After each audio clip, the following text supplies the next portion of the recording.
E aí, galera, tudo bem? Bom, tio Gerson voltou, não é? Agora nós vamos retornar com a nossa Física B, tá certo? É um bom dia para vocês, uma boa tarde, uma boa noite, né? Depende do horário que vocês estiverem assistindo esse vídeo, tá certo? Bom, gente, o tio Jefferson hoje vai trabalhar com vocês a questão da Física B, tá? Nossa aula 9 e 10, tá bom?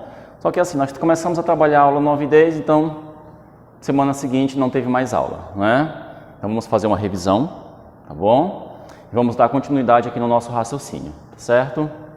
Bom, eu tinha trabalhado com vocês essa questão de energia térmica, tá? O que é energia térmica, professor? O que é calor? Lembrando, calor, tá? É energia térmica em trânsito. A energia térmica é um tipo de energia, assim como energia química, energia elétrica, energia mecânica e assim por diante, tá bom? Então nós vamos trabalhar hoje essa questão da energia térmica que nós vamos chamar de calor, tá? O calor é a transição dessa energia de um corpo para o outro, tá bom? Bom, o calor é aquele tipo de energia que pode ser transformado em outras energias, tá? Só que nós temos dois tipos de calor, que é aquele calor que varia a temperatura do corpo, tá bom? Nós chamamos de calor sensível, tá certo? Ou quantidade de calor sensível, que nós vamos trabalhar a parte numérica, tá certo? Quantitativa. E o calor latente, que é o nosso próximo conteúdo. Professor, mas o calor latente ele vai variar o quê então? Já que o sensível varia a temperatura. O calor latente ele vai variar o estado físico da matéria. Só que a matéria ela não varia a temperatura quando ela está variando o estado físico. Tá? Ela faz uma coisa ou outra. Ou melhor, ou o corpo está ganhando calor sensível ou o corpo está ganhando calor latente. Não é? Quando você vê a água fervendo, aquele momento de fervura, ela estabiliza a temperatura e começa a passar para o estado gasoso. Tá? Aquilo ali já é calor latente. Quando você percebe que a água está esquentando, ela não chegou no ponto de fervura, ela está ganhando calor sensível. Tá?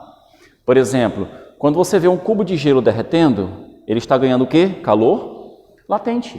Ele está mudando o estado físico dele. Você pode perceber que a temperatura dele se estabiliza. Tá? Nesse caso, vai se estabilizar num valor próximo de 0 graus Celsius. Tá bom? Ou melhor, ou ele ganha sensível ou ele ganha latente. Essa é a diferença entre as duas quantidades de calor, entre esses dois tipos de energia térmica. Tá? Bom, vamos trabalhar hoje o calor sensível. O calor sensível, eu trabalhei até com vocês um pouquinho a fórmula do Q-macete, né? Ou melhor, a quantidade de calor, lembrando que essa aqui é a minha letra Q, tá? É a massa do corpo multiplicado pelo calor específico da matéria, tá? Do material. Lógico, cada material tem o seu calor específico, tem a sua capacidade de ganhar calor, tá? Tem alguns materiais que têm uma capacidade menor, tem alguns materiais que têm uma capacidade maior, tá? E nós temos a variação de temperatura, tá certo? Resumindo, quando existe uma quantidade de calor sensível, quando o corpo está perdendo ou ganhando esse calor, ele está variando a temperatura, tá certo? Bom, nós temos aqui, eu coloquei para vocês aqui, alguns elementos importantes. A nossa fórmula, que é a fórmula do Q-macete, a quantidade de calor sensível é a massa do corpo, tá? Que vai ganhar ou perder esse calor, multiplicado pelo calor específico do material constituinte do corpo, porque esse calor específico é do material, tá bom? Ele é tabelado, tá certo? Lógico que em algumas questões você vai ter que calculá-lo, tá bom? Mas a questão vai te fornecer outros elementos. Multiplicado pela variação de temperatura. Lembrem-se, esse ΔT aqui é o quê? Essa variação de temperatura, tá? É a temperatura final menos a temperatura inicial, tá bom? Que esse corpo adquire. Essa aqui é a unidade do calor específico, é caloria por grama a cada grau Celsius. Por exemplo, um corpo material, o calor específico dele é a quantidade de calor que ele ganha em calorias, tá certo? Por grama a cada grau Celsius, tá certo? Professor, tem uma outra unidade, cara? Tem uma outra unidade. Quem é essa unidade? Essa unidade aqui ela pode ser joules, por quilograma a cada Kelvin, certo? Essa unidade aqui ela não é muito usual. Por que ela não é muito usual? Porque geralmente nós não trabalhamos com Kelvin, tá certo? Você vai perceber que as fórmulas, a fórmula do Ki-macete vai trabalhar muito com gramas, vamos trabalhar muito com calorias. Professor, mas a unidade padrão não é joules? É. Mas às vezes é muito mais simples você fazer o cálculo em calorias e simplesmente transformar para joules, do que você ter que trabalhar com Kelvin, tá bom? Bom, nosso ΔT aqui é a variação de temperatura, tá certo? Nós temos essas duas unidades, a usual é essa daqui, tá bom? Nossa unidade padrão. E tá aqui, olha, quantidade de calor sensível. O que está conectado à quantidade de calor sensível? Principal característica, variação de temperatura. O corpo varia a temperatura. Qual é a outra característica? A matéria não muda de estado físico, tá? Ela não tem mudança de estado físico, tá certo? Por exemplo, quando você retira um cubo de gelo do congelador, né, do freezer, você pode perceber que ele leva um tempinho para ele começar a suar, né? Antes daquele processo, ele faz o quê? Ele aumenta a temperatura, tá?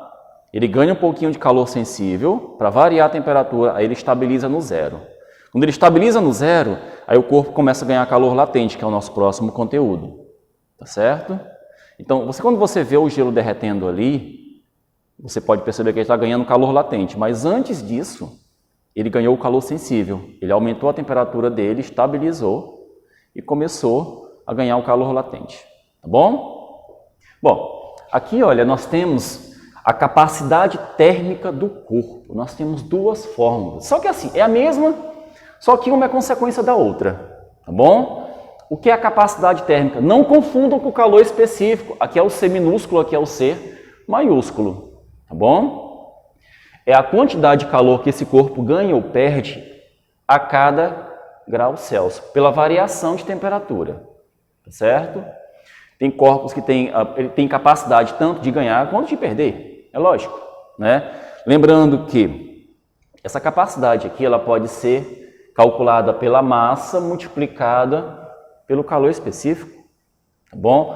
Pode ser a divisão da quantidade de calor pela variação de temperatura, ou pode ser a massa do corpo multiplicado pelo calor específico desse corpo. Não confundam a letra C maiúscula com a letra C minúscula, é muito importante. Bom, capacidade de ganhar ou perder calor, tá? Esse corpo tem. Lógico, quando ele tem essa capacidade positiva, o valor é positivo.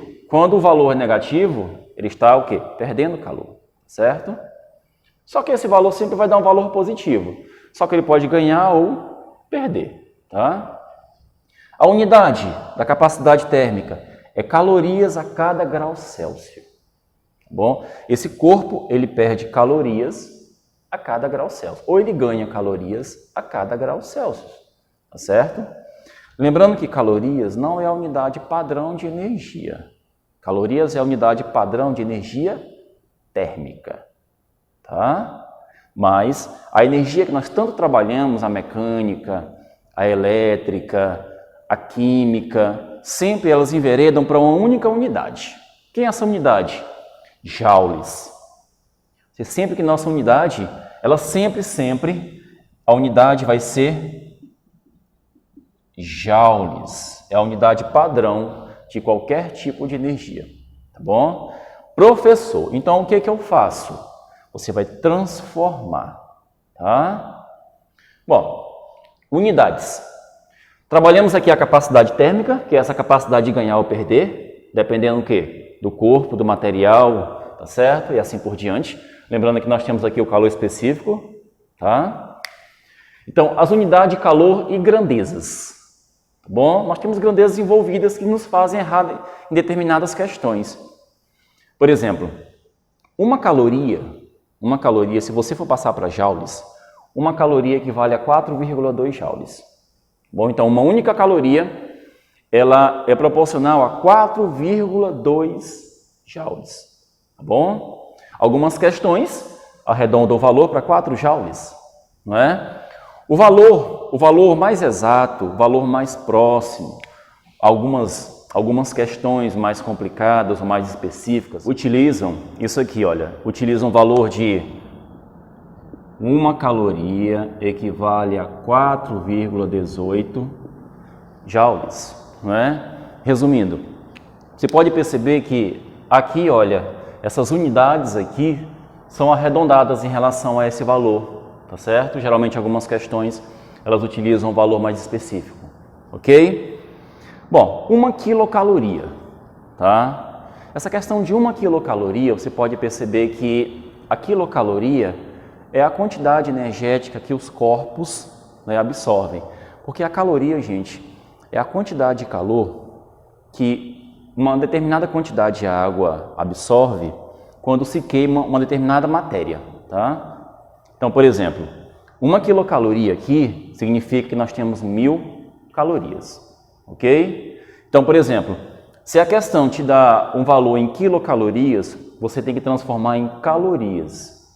O quilo, a letra K é um múltiplo, ok? Então, faça a transformação, tá bom? Por exemplo, quando você vai no supermercado e compra um alimento, esse alimento ele é dado para você a informação em quilocalorias, certo?